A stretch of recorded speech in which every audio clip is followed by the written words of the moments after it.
গতবার থেকে তোড়জোড় ছিল বিশ্বের সবথেকে বড় দুর্গা তৈরি করে মাতৃবন্দনায় ব্রতী হওয়ার। তবে প্রশাসনিক নিয়মে বন্ধ হয়ে যায় নদিয়ার রানাঘাট ধানতলা কামালপুর অভিযান সংঘের মাতৃবন্দনা। কাঠামো প্রস্তুত ছিলই, আর এবার কিছুদিন আগেই খুঁটি পুজোর মধ্যে দিয়ে প্রশাসনিক নিয়মকে মান্যতা দিয়ে পুজো করতে উদ্যোগী হয়েছে কামালপুর অভিযান সংঘ। এদিন বৃষ্টিকে উপেক্ষা করেই বাংলার গ্রামাঞ্চলের নাম বিশ্ব দরবারে তুলে ধরতে এবং বিশ্বের সবথেকে বড় দুর্গা তৈরি করতে মৃৎশিল্পীদের সঙ্গে নিয়েই শুরু হলো প্রতিমা বানানোর কাজ। ৫৫তম বর্ষে এলাকার সাধারণ মানুষ এবং সমস্ত ক্লাব বারোয়ারিকে সঙ্গে নিয়ে বিগ বাজেটের পুজো হিসেবে পথ চলা শুরু করে সাধারণ মানুষকে বিশ্বের সবথেকে বড় দুর্গা মূর্তি দেখার সুযোগ করে দেওয়ার জন্য আরও এক ধাপ এগোলো কামালপুর অভিযান সংঘ। এ বিষয়ে পুজো উদ্যোক্তা থেকে শুরু করে শিল্পীরা সকলেই খুশি। আমাদের খুঁটি পুজোর পর এই ঠাকুরের কাজ চালু হয়েছে প্রতিকূল পরিস্থিতির মধ্যে দিয়েও।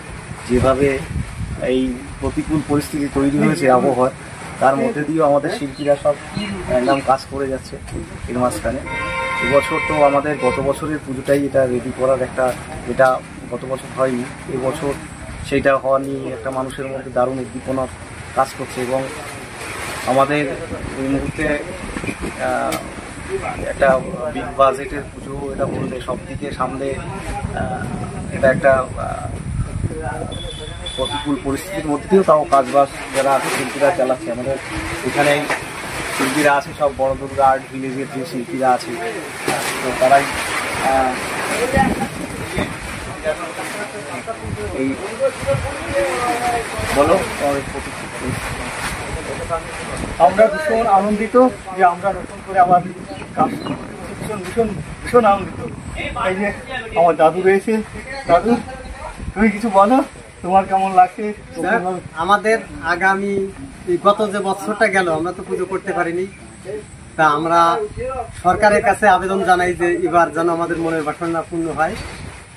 এই আমাদের এই একমাত্র প্রার্থনা যে পুজোর যে শিল্পীর এই আমাদের ক্লাব প্রেসিডেন্ট এখানকার তৃণমূলের মেম্বার, লোকাল মেম্বার, তো ক্লাব প্রেসিডেন্ট আছে।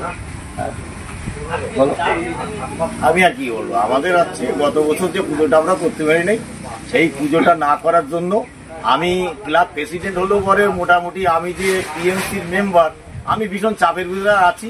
সেই চাপটা যাতে এবার পূরণ আমি করতে পারি এই আশা রাখছি সকলের কাছে, সরকারের কাছে, সবাইকে নিয়ে আমি এই আশাটা পূরণ যাতে হয় তার জন্য আমি সবাইকে মানে আমার দলের তারপরে আমার চলছে। হ্যাঁ, এটা এইভাবে আমার যদি হয় তাহলে আমার মনের আশাটা পূর্ণ হবে।